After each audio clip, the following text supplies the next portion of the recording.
Olá, crianças, tudo bem com vocês? Então, estamos aqui juntos novamente para continuar a nossa conversa sobre representações religiosas na arte. Então, para a gente começar a nossa aula de hoje, vamos lembrar um pouquinho do que a gente viu na semana passada? Na semana passada, nós vimos algumas formas de representação dessa religiosidade na música. Então, nós vimos música religiosa, música secular e a música secular com elementos religiosos. Lembra disso? Para a gente colocar assim a sua memória para funcionar, eu trouxe um vídeo para vocês assistirem. Vamos assistir juntos? Então senta aí e presta atenção nesse vídeo que eu preparei para você. Os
E aí, gostaram do vídeo?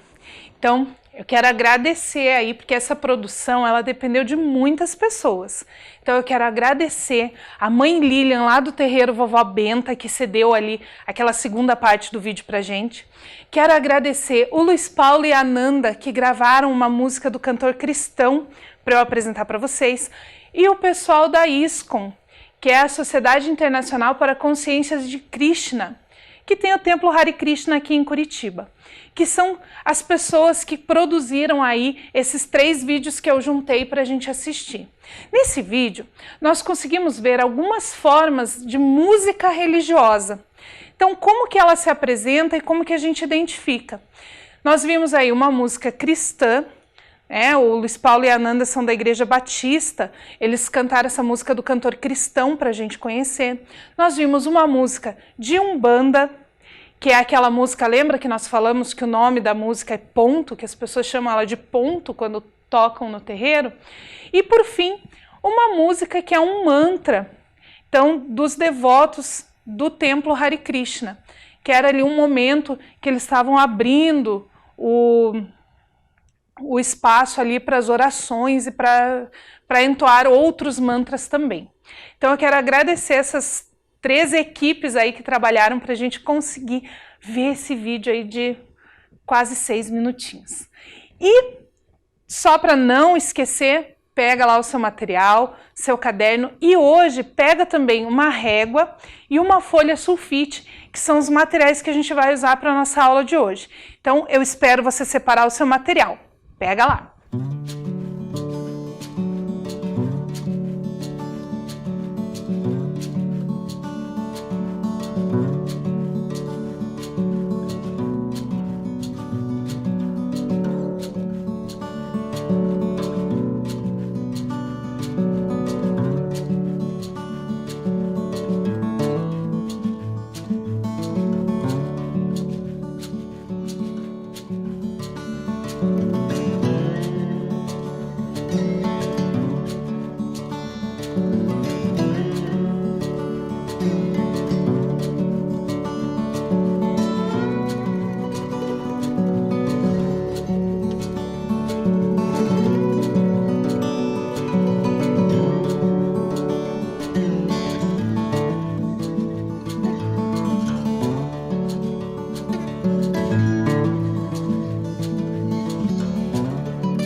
Então, só antes da gente começar, lembra da nossa tarefa?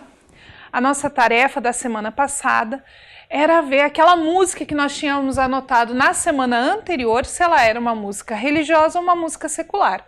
Eu tenho certeza que você conseguiu identificar bem direitinho aí a sua música.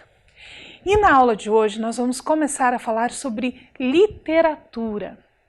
Esse é um dos meus assuntos preferidos, eu gosto muito de literatura. Inclusive, eu já estudei bastante literatura infanto-juvenil numa pós-graduação. Então, é um tema que eu gosto muito de falar. E para a gente perceber essa relação da religiosidade com a literatura, nós vamos ver também a mesma diferença que nós vimos lá na primeira aula sobre arte, que nós vimos também na aula sobre música, nós vamos ver hoje que é essa diferença entre o secular e o religioso. Então, para a gente começar, a gente vai falar um pouquinho de literatura secular. Lembra que nós já falamos sobre o que significa a palavra secular? Secular é aquilo que não é religioso, que não tem relação direta com a religiosidade, que não é produzido com fins religiosos. Então, na literatura secular, nós temos uma imensidão de produções. Eu acredito ser quase que incalculável para a gente poder saber quantos livros já foram produzidos no mundo de literatura secular. E na literatura infantil, nós temos alguns que são considerados clássicos, então, da literatura infantil.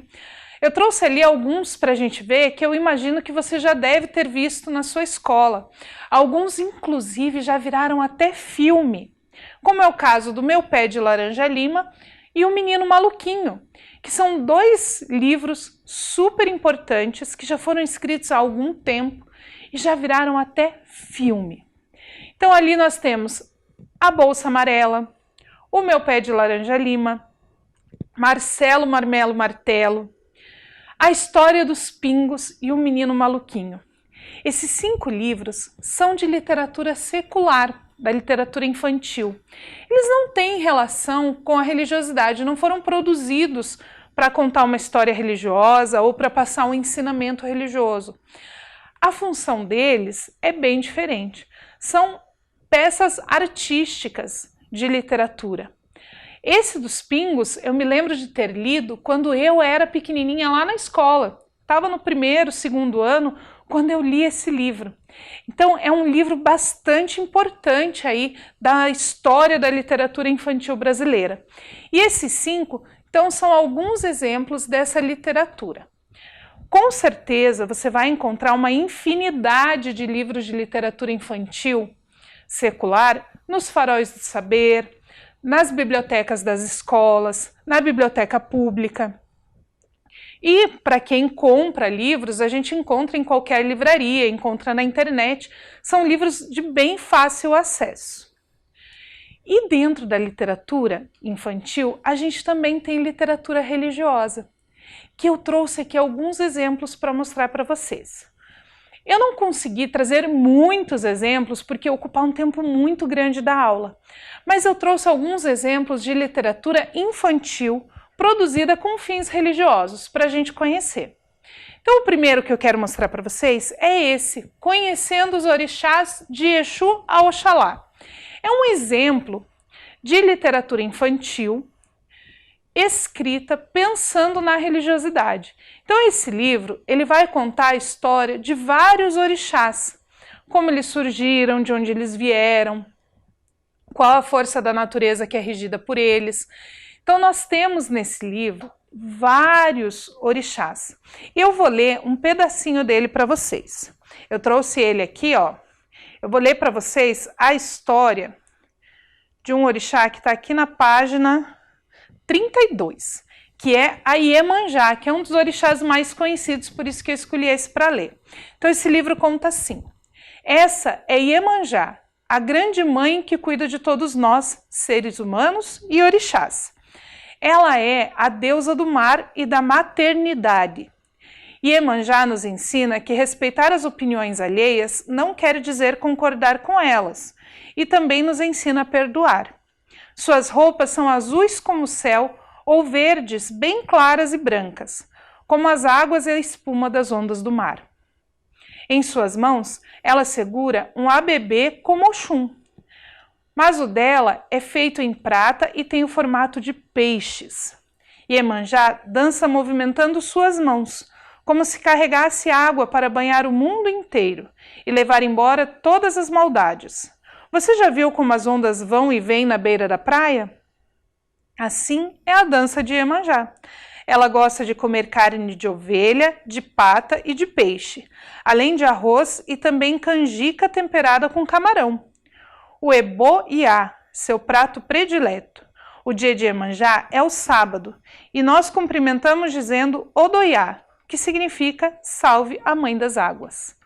Então, esse é um livro de literatura religiosa de Umbanda, de Candomblé, que conta as histórias dos orixás. Um outro exemplo de literatura religiosa que eu trouxe para vocês, ele não conta exatamente as histórias dos mitos da religião.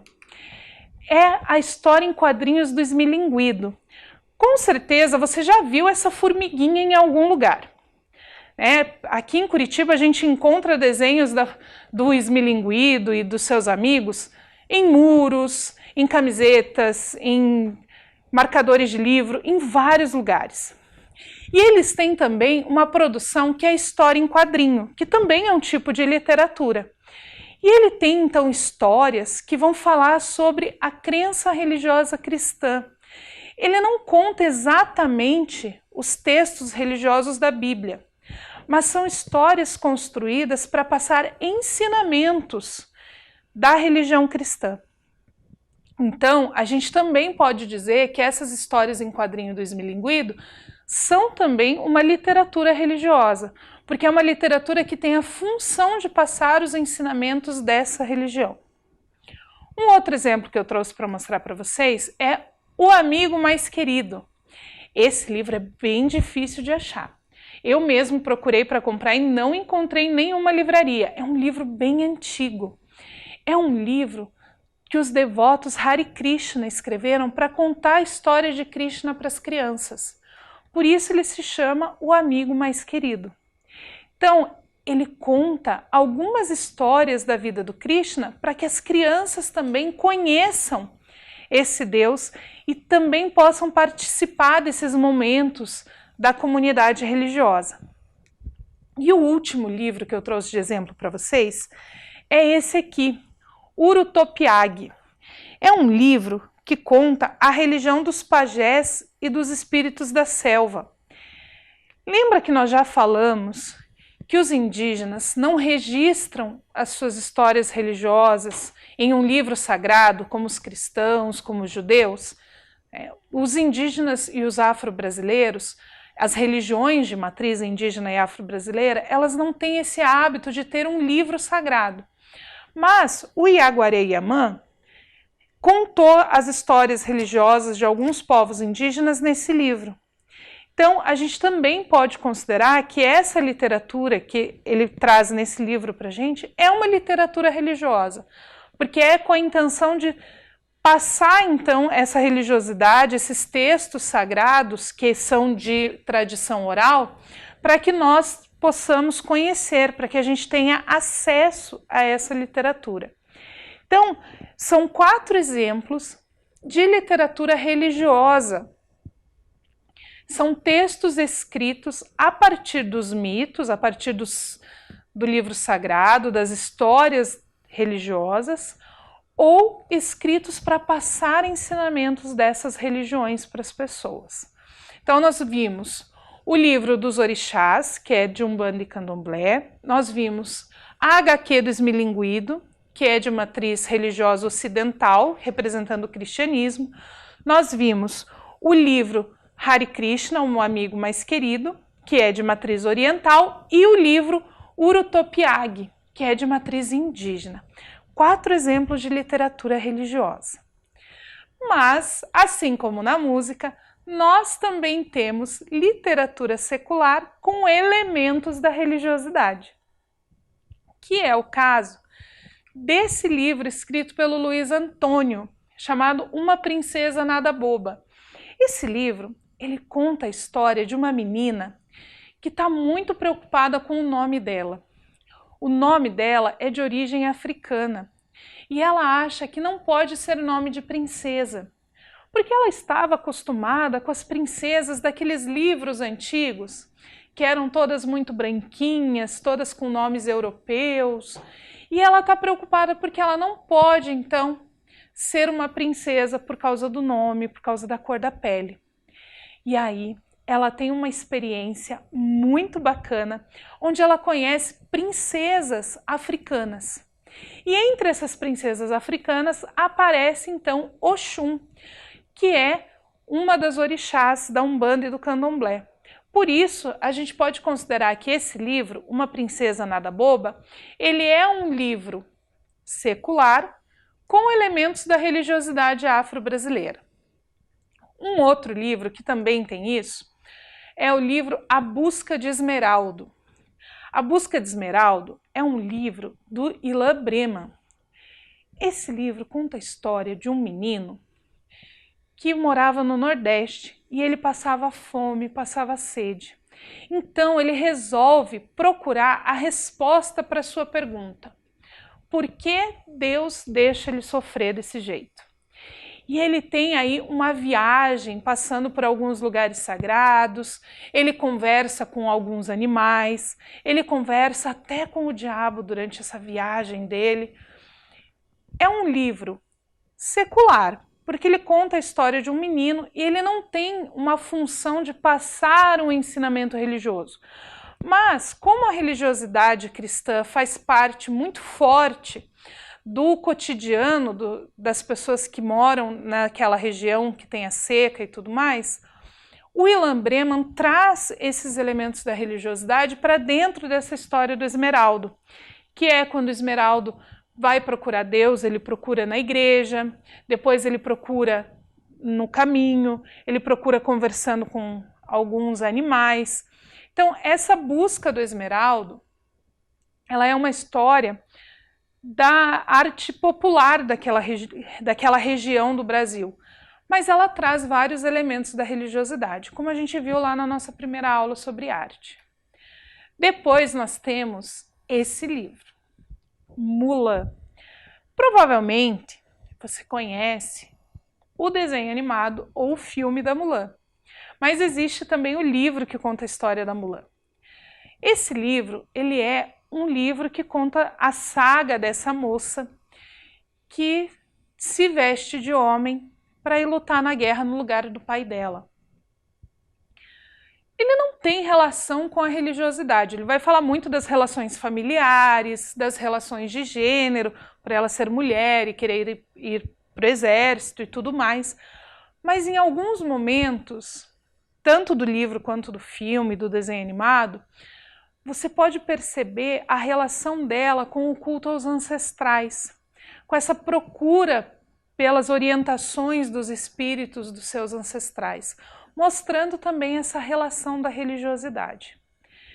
E por fim, eu trouxe aqui para vocês também A Pescaria do Curumim e outros poemas indígenas, que é esse livro aqui. Ele não tem uma relação direta com a religiosidade como o livro do Iaguaré Yamã. Ele não conta os mitos religiosos indígenas, as histórias religiosas indígenas.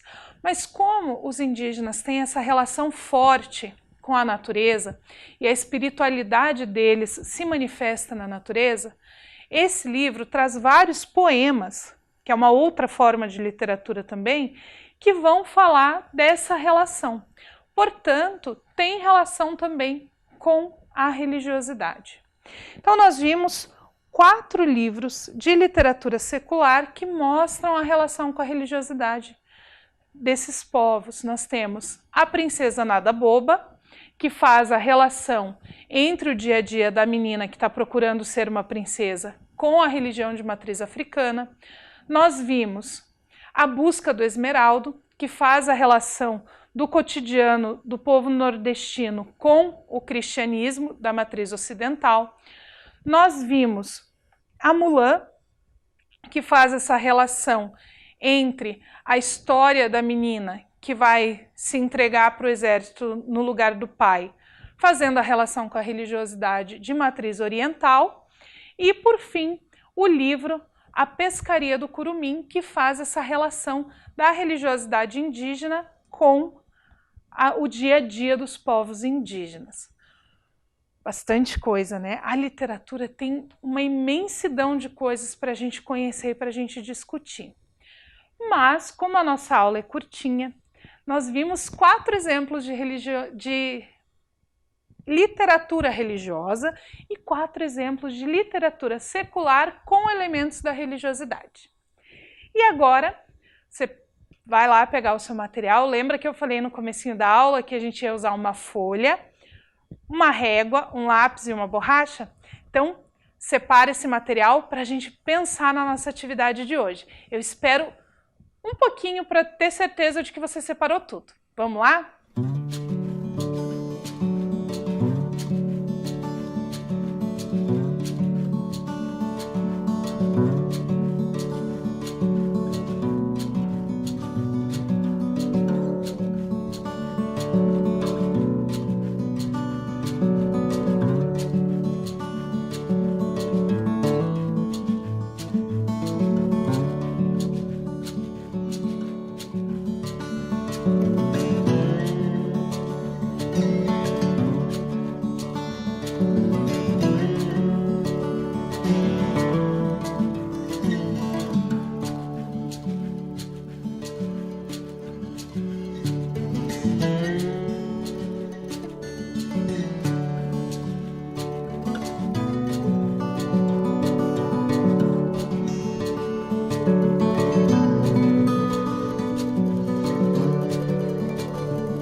Então, já que nós estávamos falando sobre literatura, a nossa atividade de hoje é criar uma história em quadrinhos. E eu vou passar para você agora o passo a passo de como que a gente cria uma história em quadrinho. Você não precisa anotar isso, eu só vou mostrar para você todos os passos que você tem que seguir. Então presta bastante atenção para você conseguir produzir uma história em quadrinho bem legal. O primeiro passo é imaginar e criar a história. Então, ela vai ser composta aqui por 4 quadrinhos. A história em quadrinho, ela pode ter vários tamanhos. Nós temos vários tipos de história em quadrinho. Mas aqui a gente vai usar 4 quadrinhos para contar essa história. Então, a gente vai ter o início da história no primeiro quadrinho, 2 quadrinhos para contar o meio dessa história e 1 para o final da história. Então eu vou mostrar para vocês como que eu comecei, porque eu fiz uma para mostrar de exemplo, certo? Então eu vou mostrar para vocês a foto do meu caderno, vocês não liguem, a letra da prof, que não é das melhores, e eu fiz ali rapidinho só para mostrar, então ela não tá assim muito bonita. Então olha lá, primeiro eu pensei na história que eu quero contar. Eu escrevi uma história sobre esse processo de gravar as aulas para vocês. Então, a história que eu escrevi é assim. As videoaulas de ensino religioso. A professora Karen estava muito feliz. Ela ia encontrar as professoras de ensino religioso de toda a cidade, em um curso bem legal. Mas o telefone tocou. Era da Secretaria da Educação. O coronavírus chegou e não era mais possível fazer o curso. As aulas agora seriam pela TV ou pelo computador. Ela precisou aprender a usar ferramentas, então estudou, trabalhou muito e hoje está aqui gravando mais uma aula para vocês. Uma história bem simplesinha, que é só para a gente ter uma ideia de como vai ficar o quadrinho. Então esse é o primeiro passo, você escrever a sua história, o que você quer colocar nos seus quadrinhos. O segundo passo é a escrita dos diálogos. Então, lembra que na história em quadrinho, você já deve ter visto alguma, os diálogos ficam dentro de balões. Então precisam ser frases mais curtas para caber quando a gente vai escrever dentro desse balão. Então, esses diálogos têm que ser curtinhos.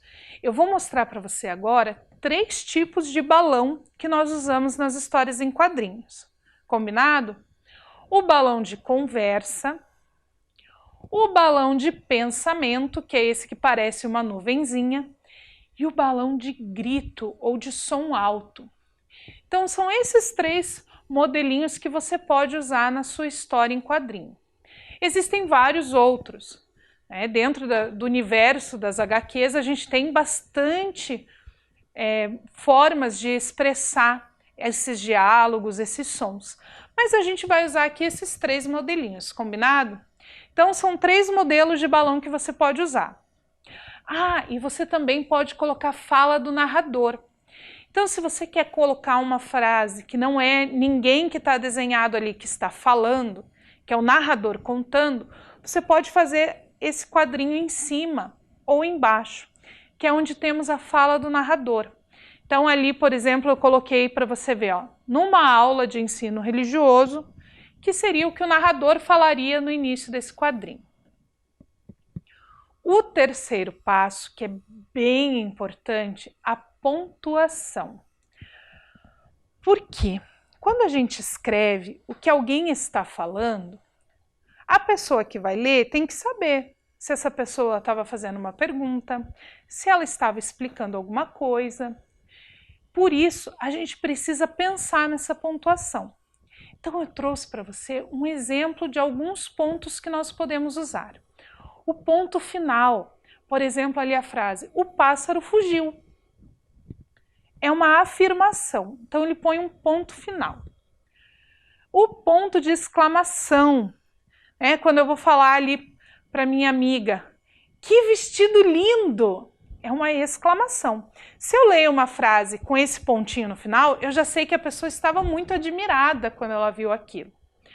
O outro é o ponto de interrogação. Esse é importante para a gente saber se é uma pergunta. Ali o bonequinho está perguntando, onde? Porque se eu coloco um outro ponto ou não coloco ponto nenhum, eu não sei se o personagem estava perguntando ou não, ou o que ele queria dizer com aquela frase. O outro é a vírgula. A vírgula é bem importante também. Então, olha, o gato correu, subiu no telhado e miou.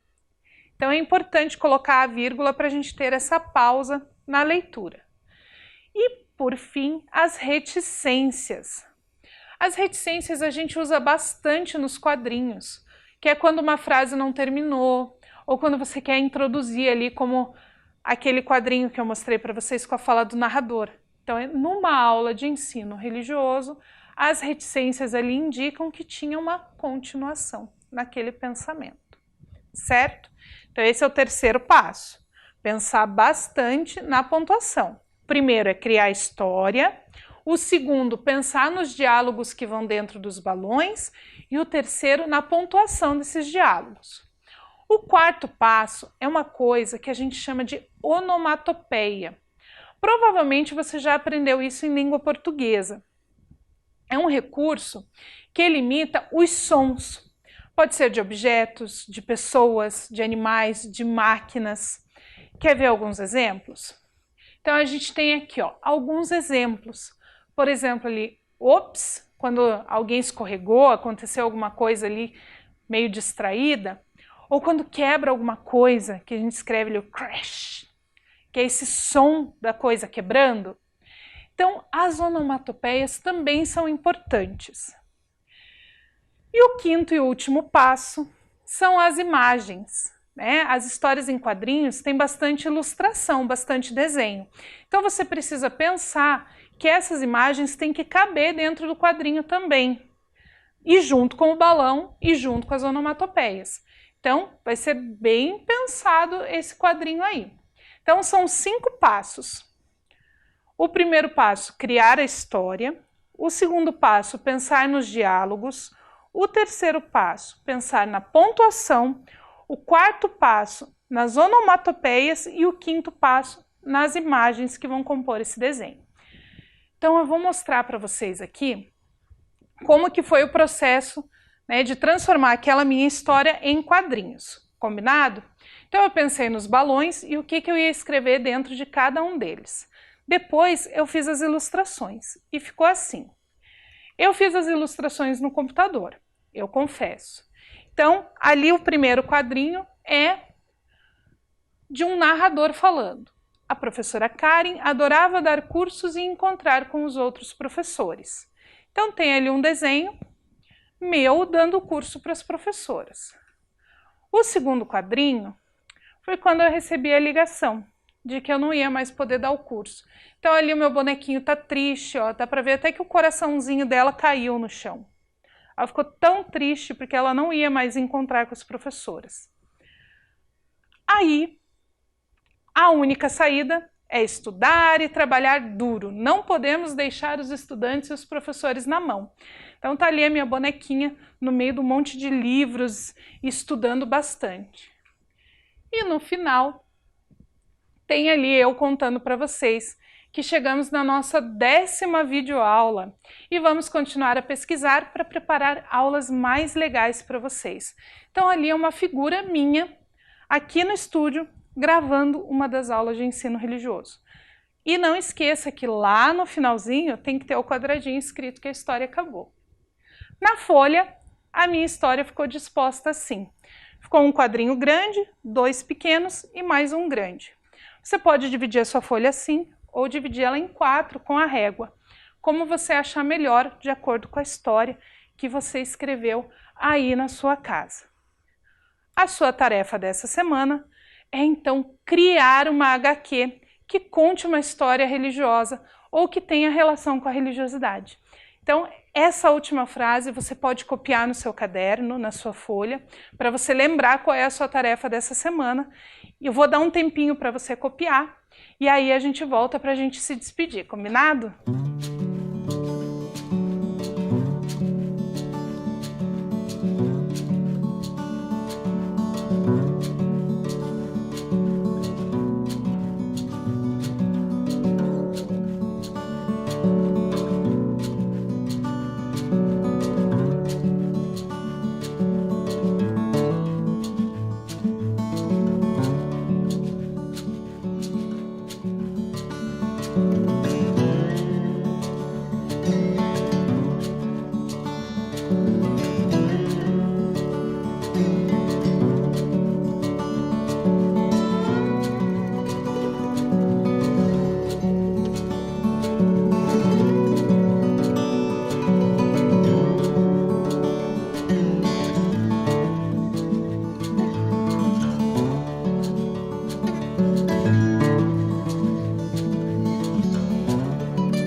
Então, a sua tarefa dessa semana é fazer essa história em quadrinhos, contando uma história religiosa ou que tenha relação com a religiosidade, como as que a gente viu aí durante a nossa aula.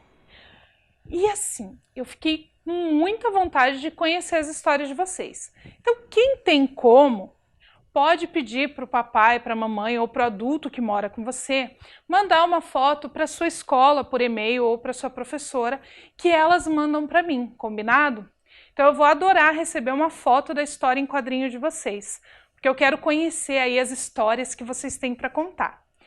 Então, durante essa semana, você pensa aí na sua história, faz a sua história em quadrinho com bastante carinho, seguindo os 5 passos que a gente pensou, que é criar a história, pensar nos diálogos, pensar na pontuação, pensar nas onomatopeias, se tiver alguma para colocar na sua história, e pensar nas imagens. Então, uma história aí de 4 quadrinhos, combinado?